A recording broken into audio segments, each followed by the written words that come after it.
Welcome back, Dwayne Clark, Quinn Mitchell, American Net Lease. I appreciate you guys joining us for the Net Lease Industry Show, May 28th, 2025. And again, I always like to start off by thanking everyone who got a chance to grab a copy of the Net Lease Playbook available on Amazon. Been loving the feedback that we've got so far. We put a lot of work into it. And like I said, this is the accumulation over the years of just kind of talking and working with clients and investors into the net lease industry space. Just a quick reminder, people who would like to get the bonus video content, we have a specialized list, all our mailers on our email to send out in regards to the times we do deep dives on leases, do Zoom calls with a lot of our teammates, which is a list of attorneys, mortgage lenders, and experienced investors. And again, if you want to get on that list and get notifications on when we do go live, as well as some other additional feedback where we kind of dive into leases and just kind of give you the skimmy and what's going on, so you'll have more equipment in your real estate journey into net lease investments. So with that said, today's going to be kind of short.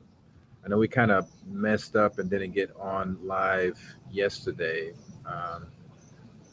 So starting next week on Monday, we have a full lineup for the week that we're going to be covering a lot of hot topics coming out of Washington, kind of getting some more clarity as the bill is moving through House to Senate, and what to expect as you see there, and what's going to affect you as a net lease investor. Just a reminder, we will be in Indiana next month, at the top of the month. Let me share. Let me see here. For the 24th annual Mr. Landlord Conference, or they call National Landlord Convention. So it's going to be, last head count I heard was around 200 investors that's going to be there. Starting out from a few units over to a couple hundred units. So it's going to be pretty fun. I'm going to be talking about more income, less drama, and how net lease fits in place with that. And a lot of people like to coin what we do as kind of the retirement plan for active investors. So we're going to go into that. So if you're going to plan to be on there, we look forward to meeting you. Possibly just having some chit chat and seeing kind of, what you're looking to do. So appreciate that. And let me check our show notes. So one thing that was really a good story that I noticed last week was this. Let me see if I can pull it up. And mind my squinting because it's still a little sunny out here in Florida. Let me see here. Share screen. Perfect. Okay. So this is from globestreet.com. Report: most net lease tenants only moderately exposed to tariffs. This is kind of covering single tenant assets. And again, it's the title. You have to obviously read through the whole article, but it's highlighting specific net lease net lease sector tenants, like food related retailers. So let's dig in. Sector specific tariffs, along with the potential for higher country specific duties that come as early as July, are already impacting retailers operations and business decisions, according to Marcus and Millichap first half 2025 single tenant net lease retail national report. Food related retailers have experienced only mild impacts, while department and auto parts stores are hit harder. Overall, more net lease tenants fall into mildly to moderately exposed categories, which is good news for single tenant property owners, according to the report. Many retailers have pulled inventory forward in advance of tariffs, which have translated into a 41% quarterly increase in import volume over the first quarter. Retailers have placed historically large orders, including Build-A-Bear Workshop, Williams Sonoma, and Zumiez. Correct me if I'm wrong on that pronunciation. Demand for short-term industrial space could rise as retailers require space to store excess inventory. So what's this telling us is, again, what our target business model or investment model for investors is to focus on essential need tenants. When you do look at other diverse of tenants and sectors, you also want to look at their business model. We had mentioned a couple streams ago about Home Depot's vow to only do no more than 10% of trade or their supply chain outside of the United States. So they're building more stronger partnerships with retailers domestically. And again, that kind of helps insulate from the hyper movement. We don't know how long these negotiations are going to stand and what's going to be the overall effect. We know that the markets are going to be hyper and, just moving around a lot based off of news reports. But again, what we're looking to do is when we're looking to invest into a net lease, we're looking at a long term perspective, not just a mild 1 year to 3 year, but 5, 10, 15, 20 years down the line. And we just want to make sure that the business model can sustain the business, which then can sustain the ability to pay rent. So again, that's the hyper focus. Yeah, this is one report, but again, we've been kind of alluding to multiple different reports and data that it supports that focusing on essential needs and services, and this in particular case it related to food, those been pretty in pretty good place. So that again, that's a good start to kind of focus as far as your investments go. Um, what I also read in that report as well, let's see here, that single tenant assets may rank among more attractive property types during a potential volatile period, especially those occupied by high credit retailers with the focus on necessities or dining. So again, that's just kind of put the button on top that we want to hyper focus on that. And as far as like my show notes, I don't have the article in front of me, but it does talks about the import volumes. It has some data specifically about that, and it was around 41%. So a lot of that stuff is really front loaded. So then there's also opportunities for potential short term industrial spike. Industrial assets been pretty um, a good eye on my list as far as opportunities go, and of course that's selective, and you want to make sure that you're looking holistically and see if it makes sense. But as far as where you're always going to have some type of demand, you're always going to need industrial space, especially warehousing. But in this particular case, it's going to be extremely valuable as you have a lot of inventory that's going to be front loaded. So there's going to be huge demand for that. Little nugget that's also was in there that was talking about, and this again, this just goes not specifically about the exposure to tariffs, but just overall the retail sector.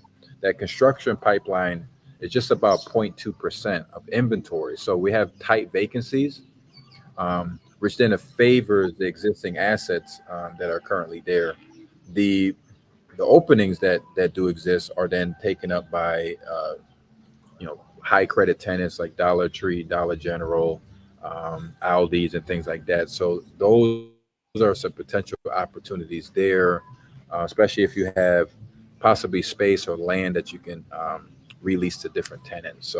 So again, keep a good eye on it. We're going to keep kind of forwarding as much data that we find that makes sense, and just kind of you know continue to put this in the bucket. So then once you're ready to make that decision, either to buy or sell, you'll be in a good position to take action.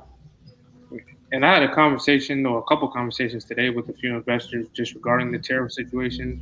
And I told them I would bring it up to you on the call again, but they just wanted to know as far as how's the overall tariffs affecting necessity retail like Dollar General. Because they're some of the investors' concerns were because of the tariffs, they're staying away from Dollar General, but they just wanted to see how you felt about the overall impact of the tariffs.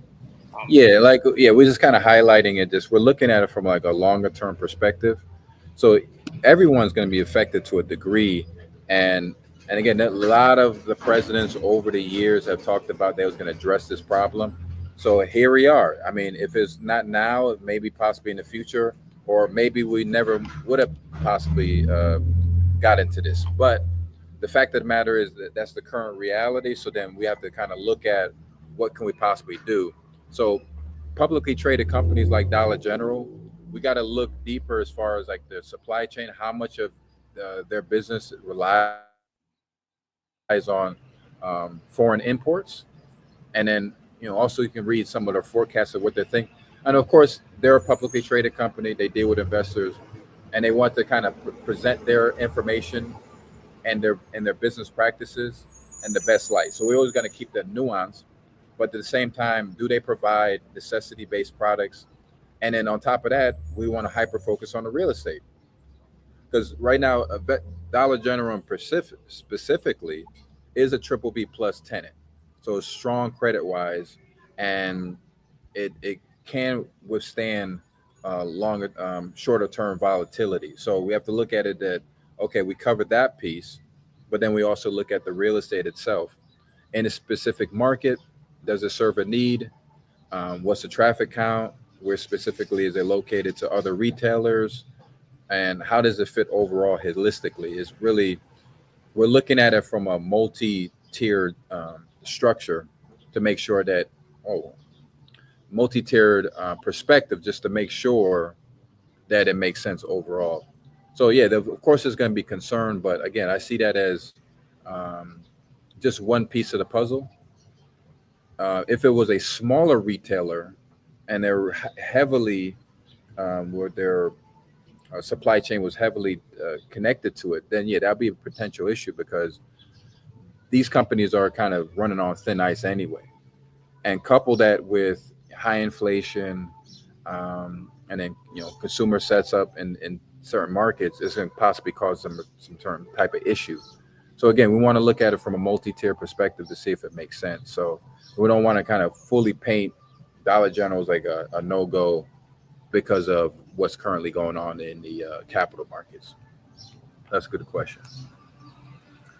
Um, so next, I don't have any FAQs today. That was kind of serving as the FAQ section, unless anything else that came in on your side. I don't know if you see anything coming in through the chats. Let me just check myself. So nothing currently. If you do, just make sure you pop in, and we'll love to kind of address any question that you may have.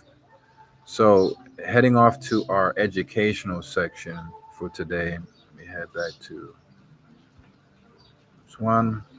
And this will kind of put the bow on top, because we've obviously talking about specifically Dollar General, other different type of tenants, and how does it fit in the overall scheme of things, and what does that mean for you investing. So we put together a little slideshow on why tariffs matter for NNN investors. So again, we talked about holistically what's the exposure to any particular tenant.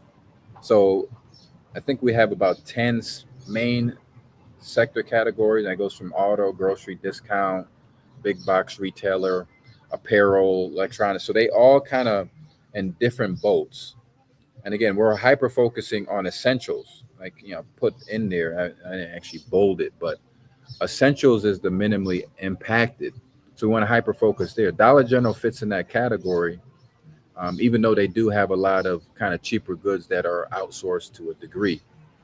But lately, I've been saying in the past couple of streams is that if you have opportunity to focus on the grocery sector, discount, not auto parts, but auto servicing, those would be kind of considered as the green zone type of investments, and we want to hyper focus on that. The other ones, which we have to stay away from, is the other products that are like apparels and electronics that are we know are highly sourced from overseas.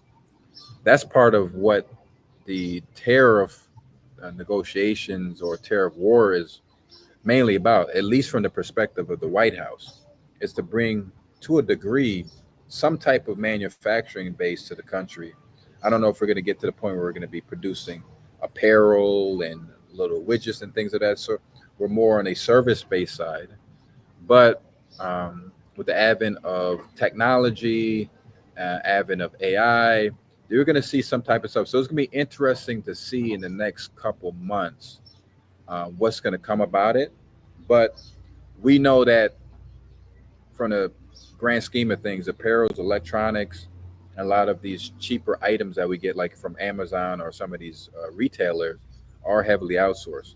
So that's why we want to make sure that if we're hyper focusing for our portfolio, to only focus on sectors that we know that consumers can't go without, and that they have the ability in the business model to focus on local or domestic suppliers. This is a little bit different, but this is kind of what I'm going to be covering in my talk next month. Is that we look at net lease not just a an investment to make money, but it's a different type of lifestyle. The talks of who I should invest in, what type of cap rate should I get, always comes up in the front end of the conversation that Quinn and I have with you guys on the phone. And the reason why is because of comparative to other types of investments is quite conservative. So then if you want to get into the conservative type of investment, we can't just hyper focus on just the numbers, but what is the investment is going to yield for you overall. I would say about 90%, 85% of our investor base are coming from the rental property landlord side, developer side of the aisle, and they're coming over. So involved in such active investments, they want to make sure that, how does this mix into my life? So, and you'll see is, and I've been working on it all week. Um, Hope to kind of give some type of introduction of it, maybe in the next couple of days before we go off to Indiana, as far as what is this holistic look of this of net lease connect to your life. I kind of put on here, and I'm not gonna because we don't have much people on live, so possibly in the replay, and then if you can maybe send me an email with your response.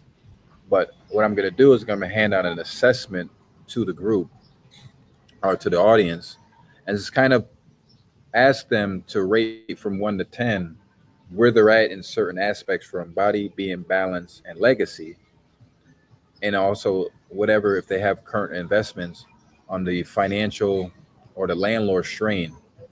That's going to tell us, because we kind of asked this in a series of different questions on the phone with you guys, of what's really most important to you. So once we have come up more of a lock on what that is, we can reverse engineer and say maybe this can potentially be a good fit.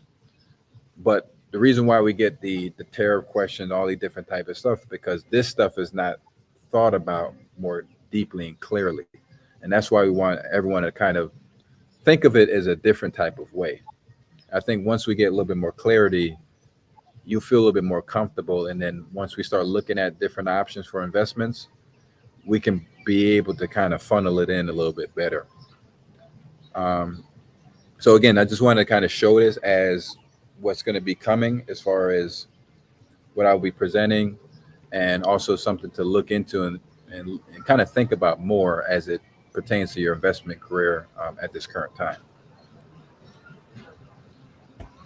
And here is the kind of the second part of the sheet that we're going to be talking about, of the body, being, balance, and legacy. So what is the body? Is our health. You're not going to be able to enjoy anything, no fruits of anything, if you're not going to be healthy.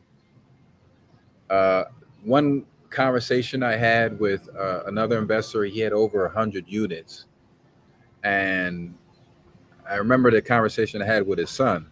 I think I talked to Quinn about this one. Is that he had a tremendous career in business and investing, and he just did a lot of stuff financially on paper that you'll be in awe over. But his son told me, he's just like, I just wish I had a little bit more time with him. So even if he was making a fraction or less than a fraction of what he made, that connection, like, stuff like that, you don't get back. So I always remember that conversation, and I'm not want to get too deep to kind of reveal any personal detail, but some of those stuff I always remember. So then when I'm going through and presenting this information and talking to investors, is that, what's the whole point of making all this money if you're not going to be optimizing these four core assets of your life? You can't enjoy the money if you can't walk, or you're not healthy. You're not going to enjoy it if you're going to be by yourself. You have no family or close ones, loved ones to share it with and to make deposits into meaningful memories, like meaningful stuff. Your being could be just a deeper connection with yourself, with the higher power. What's the whole point of why we're here on earth? And then your legacy, setting the structure up where what's going to be my impact on the world before I leave, and then the loved ones. Like, what are the stuff that's going to outlive you?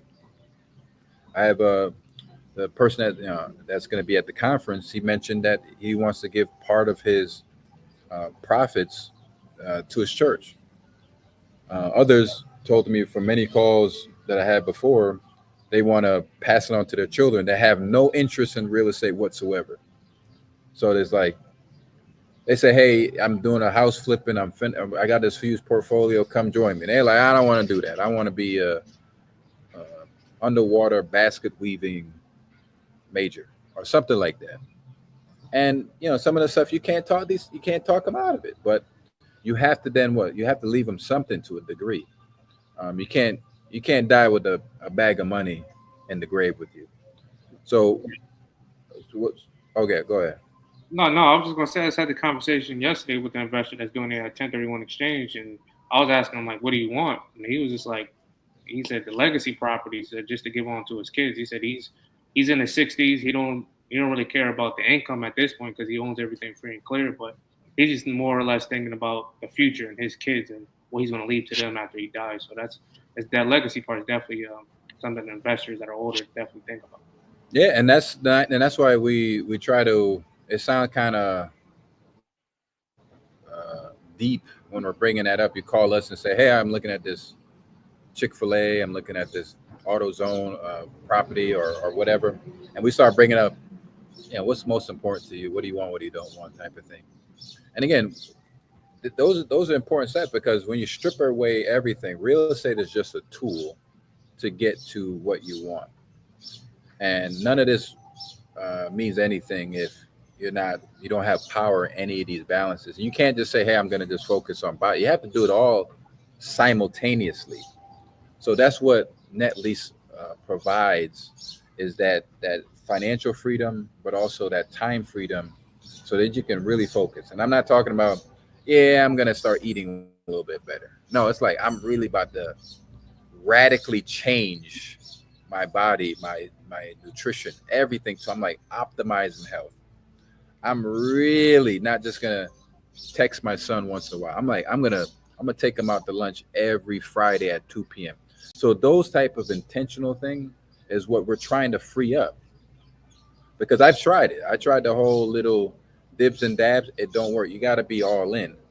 But then you can't be in constant grind mode, which is what most landlords are constantly doing to a degree. If they're not overseeing property management, they're actively managing it themselves.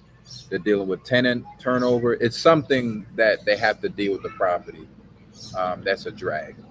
And on the real estate itself, a lot of people tell us that they already have went through the depreciation. Like you had mentioned, he owned it free and clear, and he probably exhausted the the depreciation from it. So he's it's like done. So the natural progression would be to something else, and it take a long time to get it to the point where it's free and clear. So then they look at the next asset that is providing not just the income, but providing what they really want in life. So just a refresher again, what we're really um, targeting: absolute net lease. And again, net lease has multiple definitions because it can be double net, it can be ground lease, it can be a whole bunch of stuff. But we're every time we're having these discussions, and again, we've had investors that are totally comfortable, and there's nothing wrong at all with different structures. But when we meaning that mailbox money, when we meaning that legacy money, it's typically wrapped up in absolute triple net, which equals the tenant pays the taxes, insurance, maintenance, common area charges, and um, leaves you with no landlord responsibility. So again, just keep that in mind as we go through all these conversations. This is another slide I will have at the conference is what is the average annual hours that single family landlords are facing. It's a lot of hours as compared to net lease. So again, there's no right or wrong answer of what avenue you want to choose, but there is some slight advantages and disadvantages to both, and you have to see what's most important to you at this current investment career stage that you have. But the goal is when we talk to investors to say, look at the realities of it. This is how much time you spend on it. I mean, how many times have you talked to probably this week that we're trying to organize offers and visits, and then you hear, well, I'm dealing with this real estate project. So a degree, like your time is this, and time again, it's you can't get it back. So, and we don't really appreciate it until we're heading towards the end. And again, we don't want to be saying it in such dire terms, but in essence, there is some type of rush to make sure that we attack this as best as we can. And one thing, Dwayne, I think because I mean, for me, because we've been doing this for so long, like when we talk to new investors and not familiar with triple net leases, one of the questions I always get, what's the kicker? They're so used to doing or having landlord responsibilities, and you tell them they don't have any landlord responsibilities. They think there's some sort of something that's missing that we're not telling them, so they don't believe it to the full extent. Yeah, well, it's net lease is not the sexiest investment. It's not the most wide known investment. So, and no one really knows. And like I said, I didn't know when I first started. When my first client and mentor, he had a bunch of rental properties, but then he owned a Walgreens, and I was like, I didn't even know you can own a Walgreens. And getting that wrapped around your head and trying to popularize it. I mean, there's no one talking about net lease on YouTube, and we hope to kind of get it more coverage and popularity than it currently has. And all the time when I ask them how did you hear about net lease is because I had a friend or someone told me about it. So that's usually how it's spreading. So we want to be able to have conversations like this, and people will be able to find it, learn more about it, be more comfortable with it.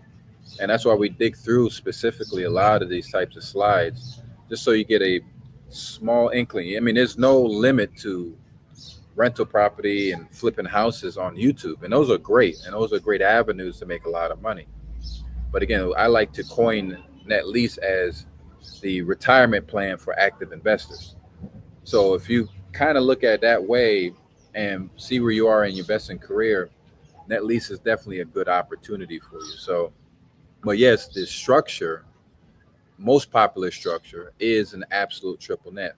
And again, there's sometimes some nuances you have to look into the lease structure, but in the essence of it is no landlord responsibility,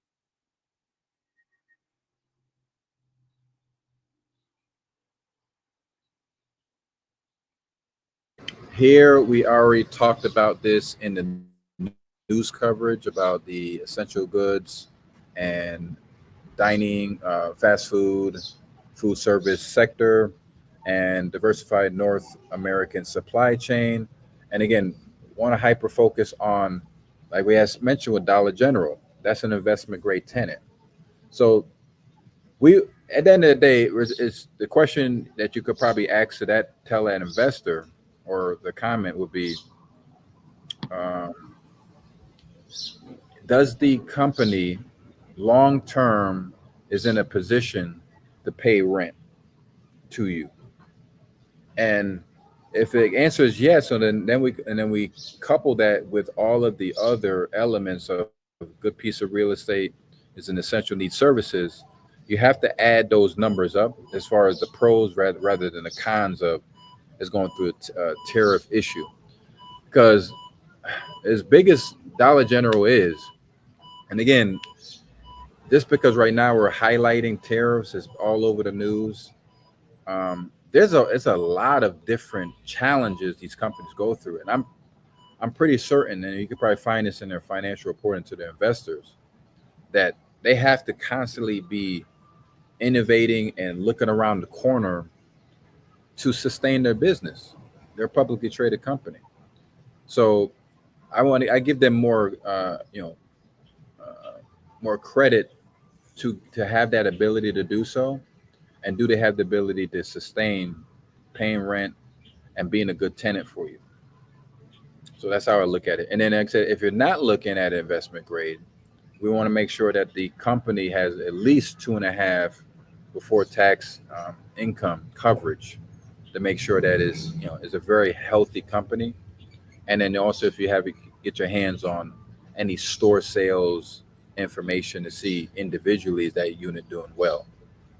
And then that doesn't cover the what we always do is looking at it from the real estate lens of the demographics, the traffic counts, and all of that, and just making sure that all that is stuff is covered. Um, this is a great slide here. And again, I don't want to get too deep because I want to have a little bit more formal intro when I lead into it next week. But part of my speech was going to be heading towards the transition to introduce net lease as a concept is that enough number. I don't know if anyone had read on the call Die with Zero, 4 Hour Work Week, Rich Dad Poor Dad, Rethink Wealth. Um, those books talk about the concept of a specific target number that will allow you to sustain your lifestyle, and then also so you can hyper focus on your four core domains. Because if you're just in constant grind, and just really don't have a number, you're going to be kind of all over the place. So that's why what the good thing about net lease is that we know what that number is. You have a long-term lease agreement, they tell you what the rent's going to be for the next 15 years.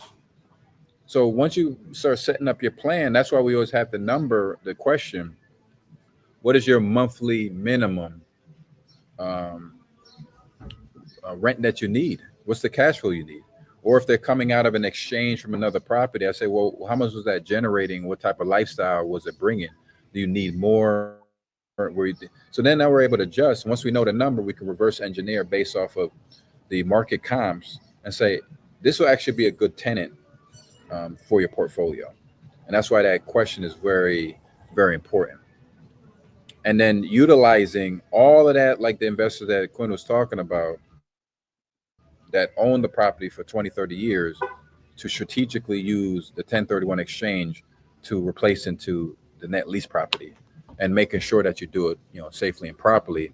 Because again, you want to make sure that all of that hard work you've done, all of that sacrifice, all that time that you took away from your core four is now put into the right position to then outlive you later and provide and sustain the lifestyle that you were looking for. So, and I also add an additional bullet there, which is kind of like a dashboard as far as your core um, elements of your life, and just how do you add on to it.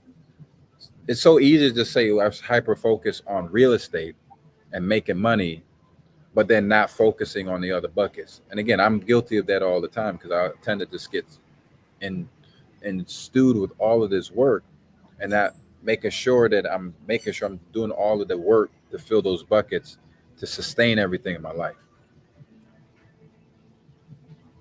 This was like a couple deals back, but investor couple sold a bunch of duplexes and bought two triple net properties. And again, their plan was they want to travel more, they want time with family, they want to have experiences. So what did that lead to was they gained so much more time during the week that they can do that. I mean, now they're like professional cruise takers now. They're like all over the place, and that's great. And then we hyper focus them on tariff resistant or resilient tenants. So they're in food and auto service. So that was an excellent move. And then, like I said, right now we're planning on other acquisitions. But when you strategically know, like, this is the end goal, and then what I need to do, and then we can reverse engineer your scenario, we can make that happen to a degree. So, and as we met them, great couple, we noticed like a lot of the different elements of their life is just starting to just be well because they're buying so much time back and hyper focusing on what really matters to them. So if you have a particular situation, let's kind of examine it. and talk about it. See where you're at, where you want, what you don't want. Um, and if you're doing a 1031, we can start early as far as you're thinking about selling, you're in the process of selling, or you sold the property and now you got to make a plan, and those require different levels of degree of consultation to see what the next steps will be, and we can point you in that right direction and connect you with the right people. And another goal I would say for the audience is to focus on those four core domains and see how can you improve them by at least 1 point each quarter. So again, it's like for me, I started to do more. I used to do every Friday, and I used to rotate it between my two children. And now we go out all together because they just get jealous. They just want to be with me, so we just go somewhere. And that's part of why we made the transition to move from Connecticut to Florida, move from where we're at to over here, because I'm trying to each quarter, each year, hyper focus and get it to the point where now we're hyper focusing. My wife, she's a family girl. So as much time as we can create and optimize our business to then get them so we can sit down at a table, everyone's drinking and eating and having a good time, have a good conversation, and doing the deposits, the memory deposits in the bucket. That's true wealth right there. You can't buy that, and you're never gonna get that time back. I was looking through all of my old pictures, and I'm like, man, that was a great trip. All the stuff we did, all the memories. Like if you think about it, what's the stuff that you may had different business opportunities that didn't work out, but then you still have some good memories, that stuff that you never forget, and that's what we're trying to do.